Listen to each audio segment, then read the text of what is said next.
Hermione's Song, Chapter 14. Hogwarts School of Witchcraft and Wizardry.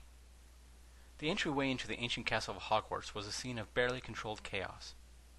The fifth-year students had arrived in a state of shock and had to be shepherded by their respective house heads. The last to arrive from the Ferringham outing were Ginny, Luna, Mad-Eye, and Ace. Mad-Eye was leading Ace by the arm and helped her to the stairs where he ordered her to sit. Professor McGonagall motioned for Mad-Eye to join her. He patted Ace on the shoulder and limped over to talk with McGonagall. When he was close enough, she started with her questions, never once taking her eyes off the students. "What happened, Alistair?" she begged. Mad-Eye spat on the freshly scrubbed floor in disgust. "It was a trap, Minerva. The bloody death munchers were waiting for us," he told her sourly. "Bastards wanted to kill off all the non-pureblood students. If it weren't for Ace over there, they probably would have succeeded," he swore. McGonagall covered her mouth in shock and dismay. "Have you had any word on the sixth years?" he asked suddenly. McGonagall shook her head sadly. "Not a word. As soon as the first batch of your students arrived, I ran past the barrier and tried to apparate to Stonehenge. Something dark blocked me from getting there," she explained. "I gather your order coin failed to work just as ours did," she asked. Mad-Eye just nodded.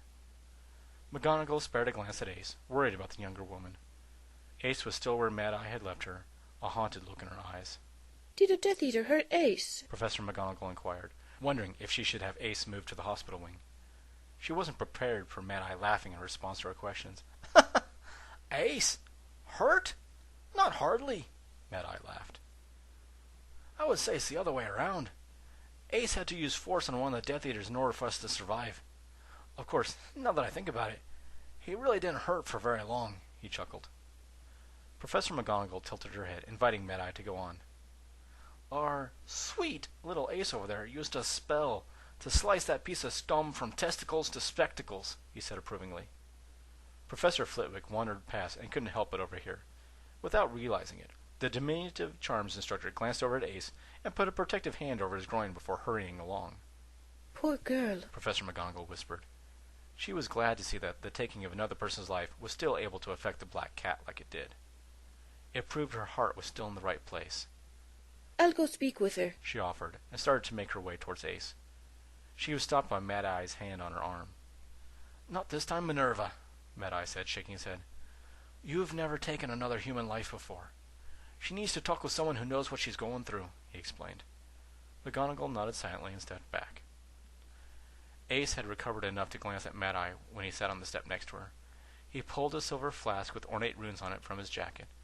Holding up the flask, he pointed to the runes and explained proudly, "Keeps whatever's inside the flask fresh and warm." Twisting off the cap, he offered it to Ace. Operating on autopilot, Ace took the flask and drank some of the liquid.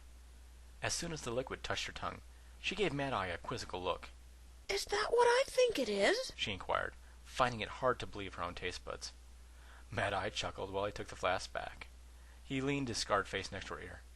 "Yes, it is, and I would appreciate it if you wouldn't tell anyone," he whispered. Even with Mad-Eye asking her to be discreet about his flask, Ace had to ask. "That was chamomile tea in there, right?" she whispered, just to make sure she wasn't hallucinating. "Regular stuff gives me the jitters, and you should know I never touch alcohol. Dulls my senses," Mad-Eye replied. He looked into Ace's eyes with his one good one. "I know you've seen plenty of action, but that was the first person you've killed, wasn't it?" he gently prodded, his voice unusually soft. "I lost track of the number," Ace started to say, before looking around to make sure they weren't being eavesdropped on. "Well, other things that I've had to kill. I never thought that killing another human would feel so different," she whispered. "I can't get the image of that arsehole sliding apart in two pieces out of my head," she admitted. Mad-Eye put an arm around Ace's shoulder and offered her another swig of tea. "I can still remember the first dark wizard that I had to kill. Every face of every person I've killed is still fresh in my memory," he told her. He squeezed her shoulder and then dropped his arm into his lap. "It's what sets us apart from the likes of those bastards who tried to kill us. We regret every life that is taken, while they revel in it like pigs in slop. And while you're thinking on those Death Eaters, never forget they tried to kill us and a bunch of defenseless students," he stated sternly. Luna and Ginny caught his eye and made a momentous statement.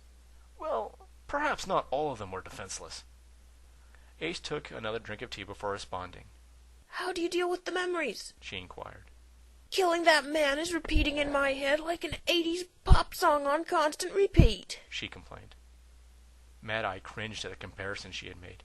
He had used a couple of albums from that time period as psychological torture when trying to get information out of a few dark wizards. Every person's different, Ace. But what works for me is to come up with an equally shocking image to cancel it out, he offered. Ace gave Mad-Eye a weak smile. Tonight was pretty horrific. I can't think of anything equally disturbing. Do you have any ideas? She asked, willing to try anything to get the image out of his head. You do realize you're asking someone who the other wizards consider batshit crazy, right? Mad-Eye replied. The only other wizard more unhinged than me is Luna's father, Xenophilius, he told her with a grin. This drew out a brief chuckle from Ace. All right, just remember that you asked for this, he warned. Mad-Eye paused for dramatic effect before going on. Remember how I told you your pal Jack hit on me? He asked. Ace nodded once. Well, I just might have taken him up on his offer once or twice, he admitted. Ace stared straight ahead while what he said sunk in. As soon as her brain processed the message, her eyes grew wide at what it was implying. Oh, my God! She swore. Please tell me you're joking! She begged. Mad-Eye gave Ace another of his rare smiles. Maybe I am. Maybe I'm not, he replied. Point is, that's one non-death related image you will never, ever get out of your head, he joked. Looking around for any of the staff at Hogwarts, Ace muttered, I'm sure I can get at least one of them to obliviate me. An electrical discharge sounded through the entry room while a Stonehenge portkey appeared in the center of the floor. 10 students, all Slytherin, were hanging on to it. They let go, and the portkey returned to Stonehenge to retrieve the rest of the students. Slytherins, over here, now! Snape shouted, motioning with his wand to a nearby wall. The portkey returned 3 more times, bringing back students. A worried look crossed Professor McGonagall's face when she noticed that the Gryffindors were 3 students short. The Doctor and Tonks were absent as well. Several minutes went past before the portkey returned for a final time, bearing their missing friends. Harry and Hermione were supporting an unconscious Doctor between them. Professor! Ace exclaimed, and ran to help her foster father. She reached his side and took over for Harry. What happened? She demanded. Professor McGonagall made her way to her students, desperately wanting to know the same thing. Tonks ran her hand through her short hair, which was changing colors every couple of seconds, a sign of extreme stress and metamorphs. We were attacked by Dementors, she said somberly. How many were there? Professor McGonagall asked, once she saw the look of total amazement in the young Auror's eyes. All of them, Tonks replied slowly.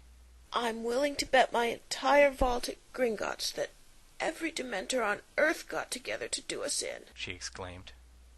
There was no way our Patronuses were going to hold off even a fraction of them. So the Doctor ran out of the stone ring and told the Dementors to piss off. I don't pretend to understand most of what he said, but he definitely got the Dementors' attention. He was able to get every last one of them so angry that they all chased after him. He managed to lead the swarm away from the students, she explained. Good Lord! Professor McGonagall swore softly. Ace brushed a bit of hair out of the Doctor's face and whispered, That's my professor. How did you all survive? McGonagall asked, looking at her students in the Auror, totally mystified as to how they managed to pull off another miraculous escape. Tonks jerked her thumb over her shoulder at Harry, Ron, and Hermione. Ron managed to hold off some of the Dementors attacking the Doctor, while Hermione figured out a way to use Stonehenge to amplify Harry's Patronus. I saw it with my own eyes, and I still can't believe I witnessed a 3-story tall Patronus, she babbled. Draco sneered at the mention of the Gryffindors saving the day once again. As far as he was concerned, if Harry would simply have the common decency to die, none of that would have happened. Ron caught Draco's sneer and yelled over to the group of Slytherins. Why do you look so surprised, Malfoy?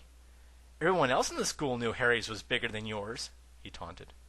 Weasley, Professor McGonagall said sternly. Ron tried to look innocent. What? I was talking about their Patronuses, he said, defending himself.